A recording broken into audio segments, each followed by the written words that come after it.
This is a Cincy fan talking with LP. You can catch me on Twitter. That's a Cincy fan talking. You say it like it sounds, just leave off the G. If you have ideas for the show, you can reach me at Cincy_fan talk at yahoo.com.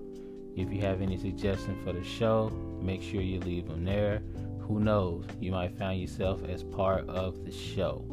Any feedback would be definitely appreciated. And also, make sure you hit the Linktree page that's on my Twitter.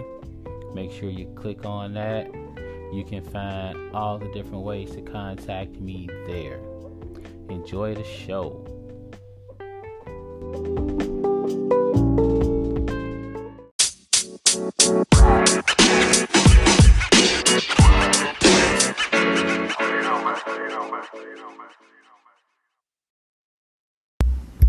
What's up, everybody? Welcome to another episode of a Cincy Fan Talking with LP. And of course, this is yours truly, LP. Welcome back to the Humble Pod.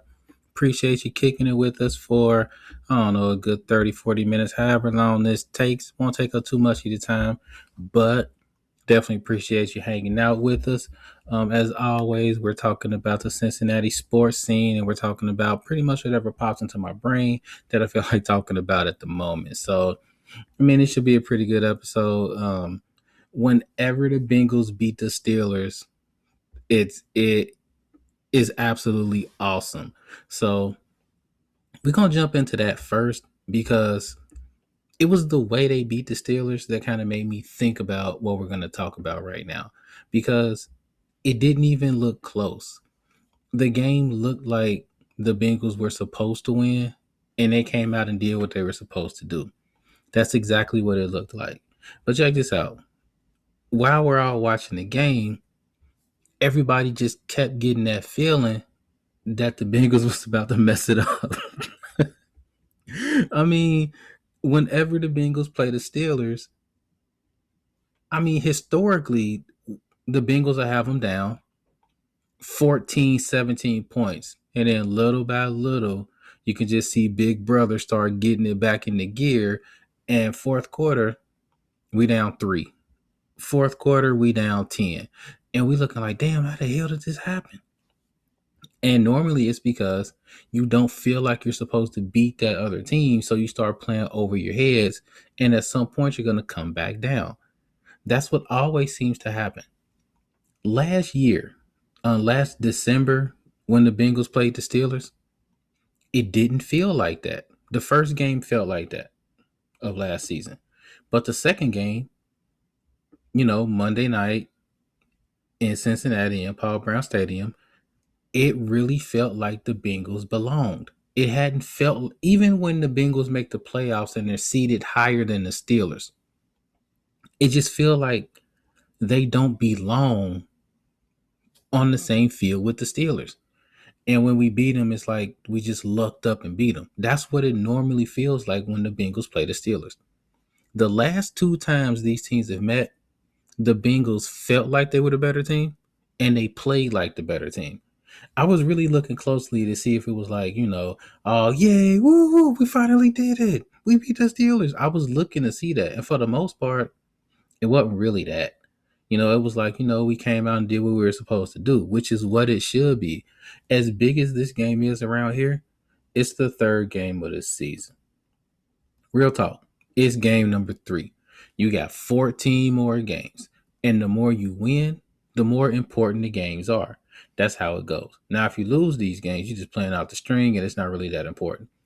But if you do what you're supposed to do, every game is going to get bigger. That's how it should be. But while we're watching the game, we're just waiting for the other shoe to drop. And it's kind of a sad thing, but if you're a Cincinnati sports fan, period, then you understand it. I call it PTSD. That's what I call it. Cincinnati sports post-traumatic stress disorder. That's real life what I call it. When you live in a city where you watch your sports teams not win a playoff game since well, a playoff game or series since '95. That's when the Reds won the division series. It's been that long since we've seen the team advance in the playoffs. You could count FC Cincinnati, but they weren't really a major league team when they did that. They were a minor league team, so I don't know if we can really count that, And we'll jump into them in a quick second. But this is a city that, and I'm not making this up. You can look this up. Had two teams in the NCAA tournament, Cincinnati and Xavier. Had them both seeded, I think, number two. They both blew double-digit leads in the second half of the second round of the tournament on the same day, on the same floor. What the hell? How does this happen? CSPTSD. And I won't even jump into Joe Montana breaking our hearts or Jeremy Hill fumbling the ball or anything like that. All of this stuff that makes you as a Cincinnati sports fan kind of go like, okay, we living good, we living good. All right, what's about to happen next? Oh, broken ankle of the number one player in college basketball, which is what happened to Kenyon Martin. I mean, I could go on and on and on. If you're a Cincinnati sports fan, you are waiting for the other shoe to drop. You are basically Charlie Brown, and sports in general is Lucy. And you're just waiting for Lucy to pull the ball away from you when you're about to kick it. That's what it's like to be a Cincinnati sports fan. But these are our teams. This is who we root for. This is what we deal with. I don't know. So you're watching the game. The Bengals get the ball second half, drive down the field, score, get the interception, score, boom. We up double digits. And you just kind of looking like, it can't be this good. It cannot be this good. Something has to happen to mess this all up. And you're just kind of waiting for it. You're just waiting for the interception. You're waiting for the pick six. You're waiting for the fumble. You're waiting for something. And it didn't happen. You saw a team step up to the moment. You saw the defense do what they were supposed to do. And it was a beautiful thing.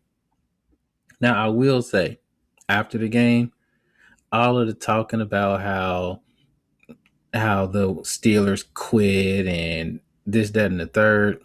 Y'all know my stance on the. Y'all know my stance on talking cash after the game or before the game and all that. And if you don't, I'll just make it real simple.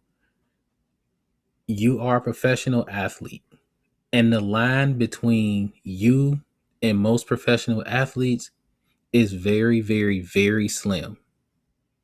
Most professional athletes are in like this big glob right in the high above average from, us human beings that don't do athletics well. So any extra edge that you give an athlete, they're going to take that and run with it. And people say, well, you can talk if you win. You can, but does that mean you should?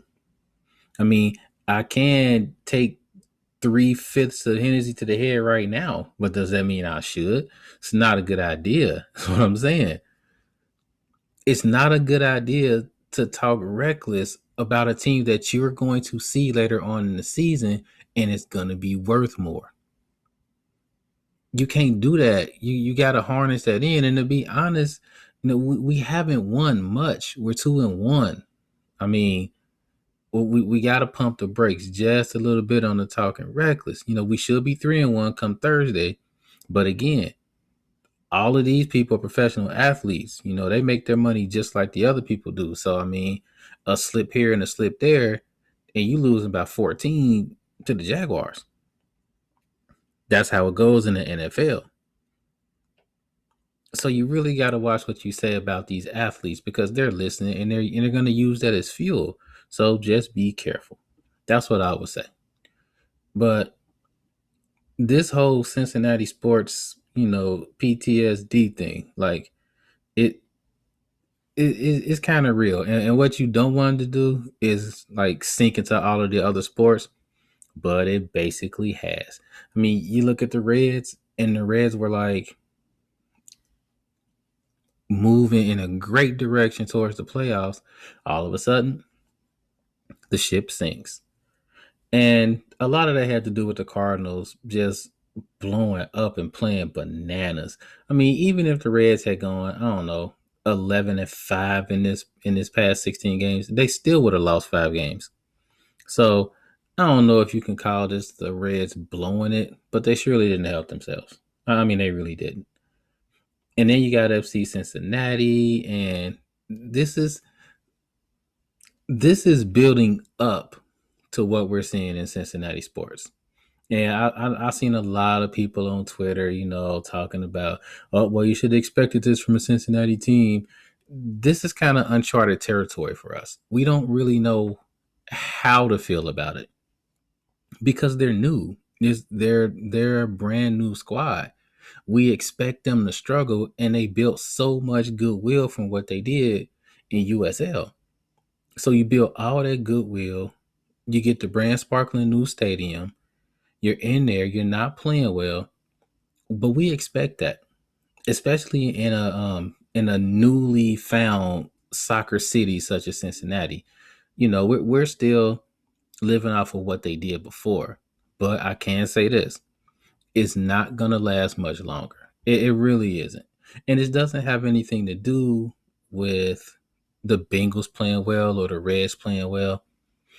You don't want a team that perpetually loses in a stadium that costs as much as the FC Cincinnati Stadium cost.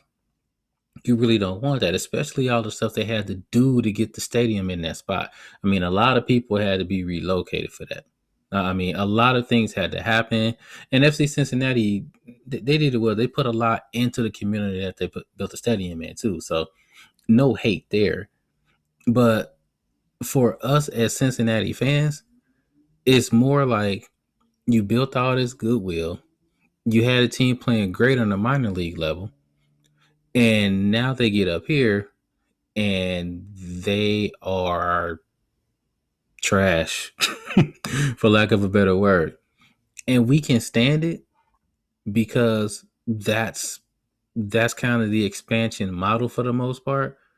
Those are the growing pains that we expect. But firing the coach and looking for a new general manager and all of that, we're not going to play that for much longer until you start hearing grumbles and people saying, "Is it worth it having the team here if they're just going to lose so much?" Just kind of expect that coming in the next couple of years if we don't start seeing results. That's just how I feel like it would be like that anywhere. I don't think that that's a phenomenon that's new to this city. I just think that we're not used to it because we haven't had an expansion major league squad here in a very long time. What are we talking about, the 60s or something like that? So, in order for us to avoid the PTSD that Cincinnati sports gives us, in order for us to avoid just watching the game and going like, okay, how's my squad going to lose this time?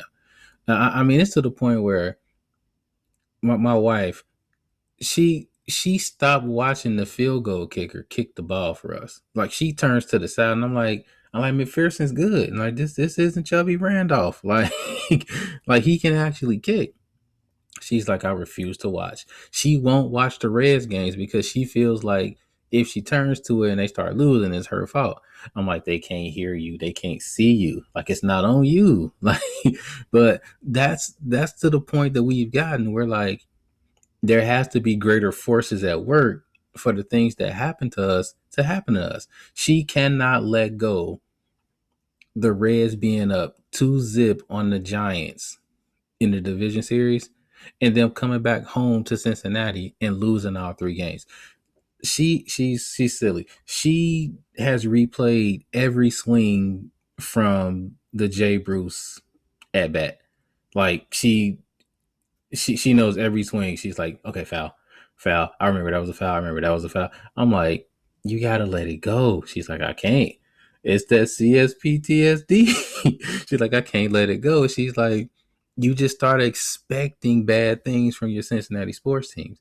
And what I hope is that we get us, even if the Bengals, even if they don't make the playoffs, even if they make the playoffs and they happen to lose in the divisional playoff, they win the wild card and lose in the divisional playoff. I hope they just give us that feeling that, like they did against the Steelers, you're playing a team you're supposed to beat, and you do what you're supposed to do, and you get it done. There's no worry about the other team coming back. There's no worry about some crazy stuff happening, like a Brandon Stokely tip or something like that. They just give us that feeling that our squad is better than your squad, and they're gonna get it done. And maybe it won't be this year. Maybe what we're feeling is a year too early, and maybe next year is the time to shine. Because honestly, y'all, this Bengals schedule is crazy. Real talk. Like when you look at the back end of the schedule, you'll be like, it's hard to count wins at the back of that schedule. So what they want to do, and I said this a while ago, what they want to do is win those road games and win early. Because once they hit late November, December, it's tough sledding. Like real talk, it's tough out here. So maybe they're up to it. We'll find out soon enough. But I say talk less, play more, and just give us that feeling that y'all came to do your job and you get it done. Because as a Cincinnati fan, that's just a feeling that I think the last time I had that feeling for real was early 90s. Like everybody was a Bengals fan and was proud to say it. And things happen and they start slipping and yikes. So that's what I'm kind of looking for. So let's see what happens. They got the game Thursday. Definitely a winnable game, but this is the NFL. Even if it's the Jaguars, you're not playing teams that only have 35 scholarship players and the rest are walk-ons. Like these are all professional football players, and they've been great on their respective teams, and they're just not doing so well right now. But if you give them a lane, if you show them hope, they're gonna take that hope, and you're gonna be down 14.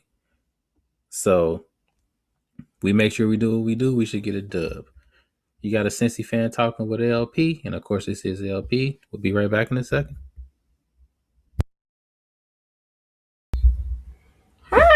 Hi, I'm Princess, and I'm Queen. This is Daddy. You have to say, and this is a Cincy fan talking with LP. And this is a sensitive fan talking with LP Daddy. Nice job. Mm-hmm.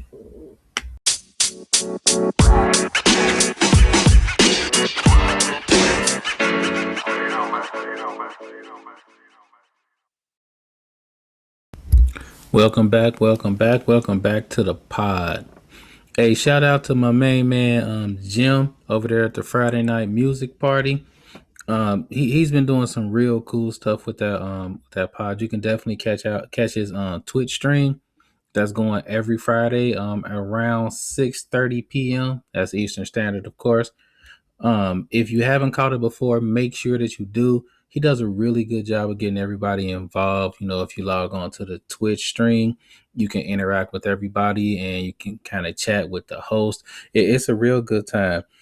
I can say that it's definitely broadened my musical perspective because you kind of catch yourself in one lane and then you listen to this and he's covering all genres: rock, pop, metal, rap, anything that you can think of, you'll probably hear in a nice 2.5 hour stretch. And it's a real cool time. So, and he's a real cool dude too. So make sure you check out the Friday night music party. And that's, if you want to hit him up on Twitter, that's at bereft of the dial.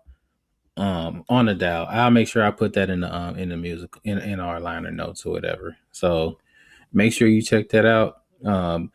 Jim, I saw what you put on Twitter. We was thinking the same thing about that topic. So appreciate you for that. Um, so what we got up? All right. So here's where we at as far as the whole vaccine thing. Um, Pretty much everybody I know has a shot, both shots. The only one that I know that doesn't have her shot is my 8-year-old daughter, and she's looking at us like, "Why y'all so lucky to get the shot and I can't?" And we like, because you're not old enough. She don't even like needles. She hates needles, but she's like, I'll grin and bear it just for the shot. So, and I get the whole, it's your choice. I get that. Yeah, and some people are worried about having the reactions to it, and there's a whole lot of reasons why people won't get the shot. But I distinctly remember a time period, early 2020, you know, April or something like that, where people was like, where's the vaccine? Why can't we get a vaccine? And everybody was rushing the rollout. And now the rollout is here and people are making excuses not to get the vaccine. And it's just, it's weird to me. It really is. And I was on the show before saying, either get the vaccine or wear a mask, just make sure you do one or the other. But the more I think about it, the more I'm like, we have vaccines for so many other things. And those vaccines are the reasons why we don't see the virus, well, the illnesses and things that we saw before. But I feel like that this vaccine just got so politicized. And in our climate, it's like if you get the vaccine, you think one way. And if you don't get the vaccine, you think another way. And it's really about being a good teammate to the people around you. I feel like, and this is just my opinion, I feel like if there was, if this happened in an earlier time period where there was different leadership, this wouldn't be this type of an issue. I could see this happening in 2000 or 2001. And George Bush, who I was definitely not a fan of, I could see him just rallying everybody around and going like, you got to do this for America. You got to do this to be like a great American. And everybody would just rally around that. I just really feel like in order to be a good teammate, getting the vaccine should be high on your priority list. Which is why I don't understand how you can be a professional athlete and not get the vaccine. That baffles me. And I said that before, and I was like, if anybody plays sports at all, hit me up and let me know why you wouldn't get the vaccine. Now you can see NBA players coming out and saying, I don't want to talk about it. It's my choice whether to get the vaccine or not. And true, that is your choice. But if you play a professional sport where your availability could conceivably be tied to, if you're talking about basketball, 12 other players, and even more than that, or I just don't get that.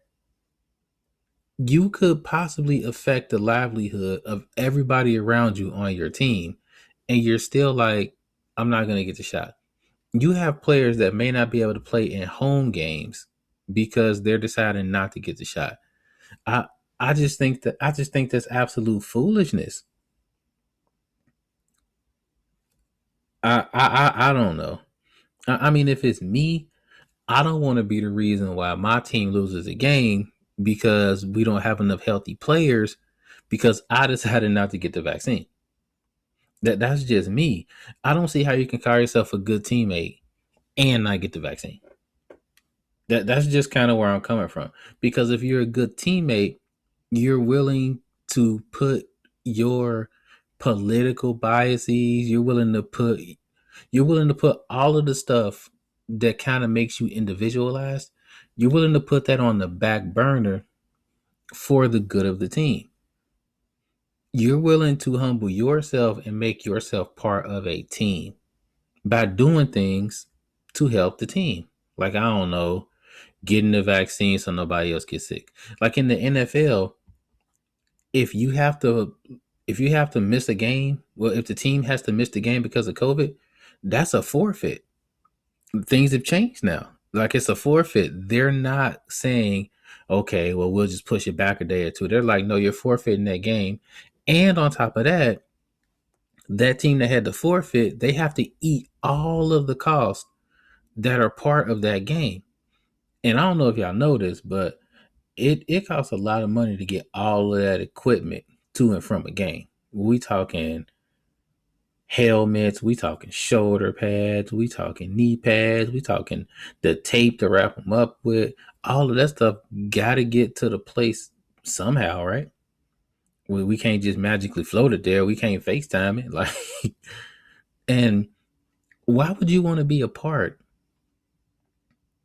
of having that happen to your team? Like, I just don't get it. I just don't get how you can say, okay, I'm the best. I'm gonna be a great teammate. I'm gonna do everything I can. Yeah, but I'm not getting a shot. I mean, if we're talking religious reasons, nobody's messing with that. It if somehow this affects somebody's health, nobody's messing with that. But there are people that are just like, I'm not getting a shot. I don't trust it. At what point are you saying that you don't? I mean, before it was like, it's not FDA approved, so I'm not getting it. Now it's FDA approved. I don't know. I just find it really really strange to see. And what's scary is that you have all of these NBA players putting out misinformation about it. That's absolutely scary because a lot of people look at these NBA players and they go like, "Well, he's not taking it. I'm not taking it. He must know something about it that I don't." And honestly, they really don't. You hear all this misinformation and it gets passed around. Next thing you know, people believe it. People want to believe the worst. It's it's a human trait that a lot of people don't like, but it's a real thing. People want to believe the worst about a situation. So when they hear it, it's like, oh, I see this happening, but I heard somebody say this. And people kind of gravitate towards that negativity, and it really, really sucks. The vaccine is saving a lot of people. So definitely get that. And I mean, stay masked up. I'm still masked up wherever I go. I mean, you gotta be. I say. I mean, I got the vaccine and I'm still wearing the mask.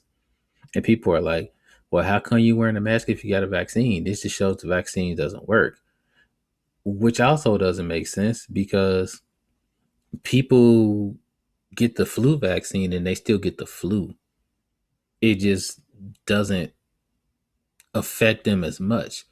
People wear seatbelts and they still get into accidents, but the seatbelt protects them from major damage because they're wearing it. Getting something doesn't stop that thing from happening. You're literally trying to lessen the impact. And I mean, you're not shooting magic into your veins. I mean, it's a vaccine. It's to protect you if you get it. That's the point of a vaccine. And I think that might be the miscommunication. People feel like, you take the vaccine, you're not going to get it anymore. But all of the vaccines I've seen, you take it, and if you get what the vaccine is trying to lessen, then it just doesn't affect you as much. I mean, that's the way I see a vaccine. That's what I feel like it's supposed to do, and I feel like it should have been communicated like that. So if it wasn't communicated like that to you before, that's how I'm communicating it to you. That's how it should be. Overall, I mean, get that vaccine, man. Very limited side effects. I don't remember a side effect at all. So, and don't try to say that it took my memory. That's why I don't remember it. That's weird. No, it didn't do that. So, yeah, we got one more thing on deck. I discussed me and my thing about the Cosby Show. I was discussing how how I still view the Cosby Show. How there's some episodes that I that I just love to watch, and people they kind of hit me up like, "You still supporting that?" And my honest answer was this: No, I don't. I don't really support Bill Cosby, and I don't I don't even support the show. It's just like there were points there were points of that show that I just remember from my childhood, and it's really difficult for me to not watch an episode with Malcolm Jamal Warner wearing his shirt and Bill Cosby has nothing to do with the scene, and I'm just watching him and I'm laughing at him, and I'm like, to just not watch the Cosby Show at all is to miss out on those moments that he had nothing to do with, and I'm like, it got to the point where I'm just listening and I'm watching myself, and I'm like, am I trying to separate the art from the person? And with R. Kelly being found guilty and all of that, I heard a lot of people saying that. They're like, some people now it's a small amount of people now. It used to be a big amount, and now it's a real small amount of people that are like, I still listen to R. Kelly. I just separate the art from the music. I know what he did, and he's a flawed human being. But at the same time, people make, and I'm like, I can't get with that. And this is just my personal take. I feel like in order for a person to create the art, a large part of them has to be a part of it. I feel like that's just how it is. I don't really think you can separate the art from anybody. I don't think you can do that. Like when you're watching the Cosby Show, it's really really pure. Like it's really positive, and there's I won't say an aura, but there's this whole thing where they're they're showing black families as a lot of black people know black families to be quite normal, which is what made it so messed up when we heard what Bill Cosby did. We're like, we don't see this in your show at all. So we're very surprised that you're accused of this. Like it was very confusing. We're like, we see this show, and then we hear about you, and we hear all of these people coming out against you for what you allegedly did. And wow, that's a real shock. Like America's Dad. So we're like, we're tuning the Cosby Show on, and we're looking at Bill Cosby like, yeah, you don't really need to be a part of that. But with the whole R. Kelly thing, he told you who he was from jump. Like you listen to the lyrics, you hear about all the stuff that he did even before he got put on trial the first time. I don't see how you can separate that from him, because he's literally telling you all the stuff that he's doing. Like, I mean, there's very little separation. I don't see how people can be like, yeah, I listen to this. I don't listen to Feeling on Your Booty, but I understand that you got to separate that. I don't know, because who was he talking about feeling on?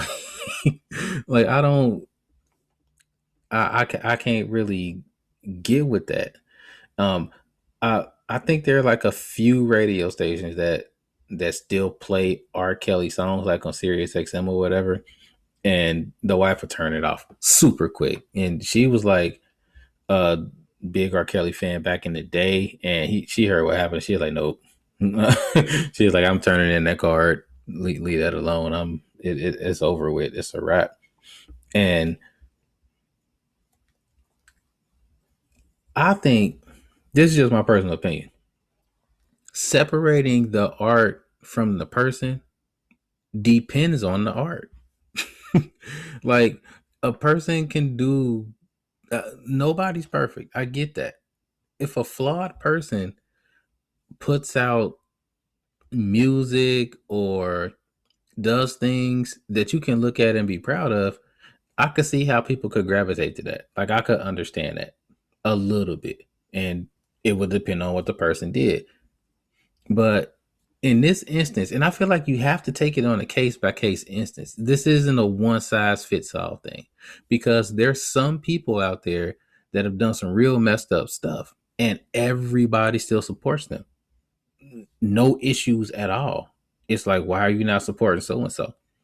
And you're like, because they did this. Oh, that was a long time ago, and this, that, and the third.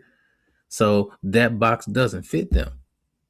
But then you have what R. Kelly did, and it's like, I don't see how you could still. I mean, I'm still seeing fan pages on Twitter and stuff like that saying, pray for R. Kelly and all of that. And I'm like, I don't know about that. Because again, you look at the art, you look at the person, and you go like, I don't know. That's kind of, it makes me feel kind of dirty to support you. I really can't. You can't really listen to his songs without going like, who is this about?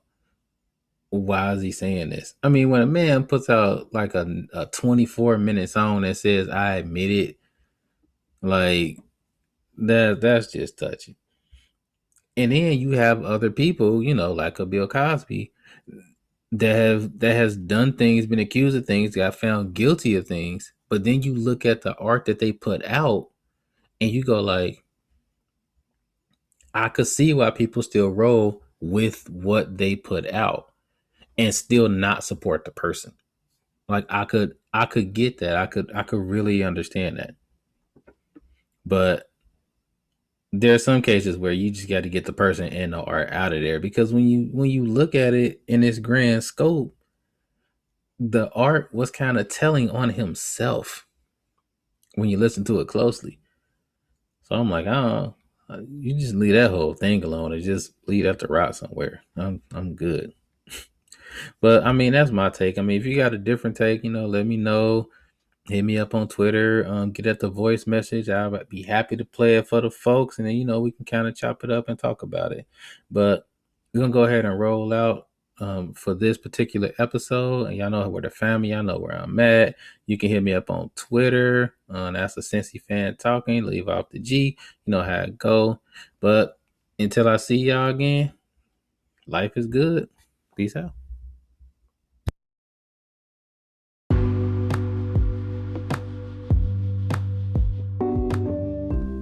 If you're not ready for the conversation to end, I'm not either.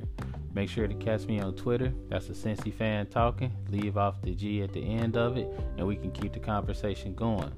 Also, don't be afraid to hit that subscribe button so you can catch the next episodes. The episodes will drop every Tuesday. If there's a change in that, I'll make sure to let you know. Appreciate the support. As always, life is good.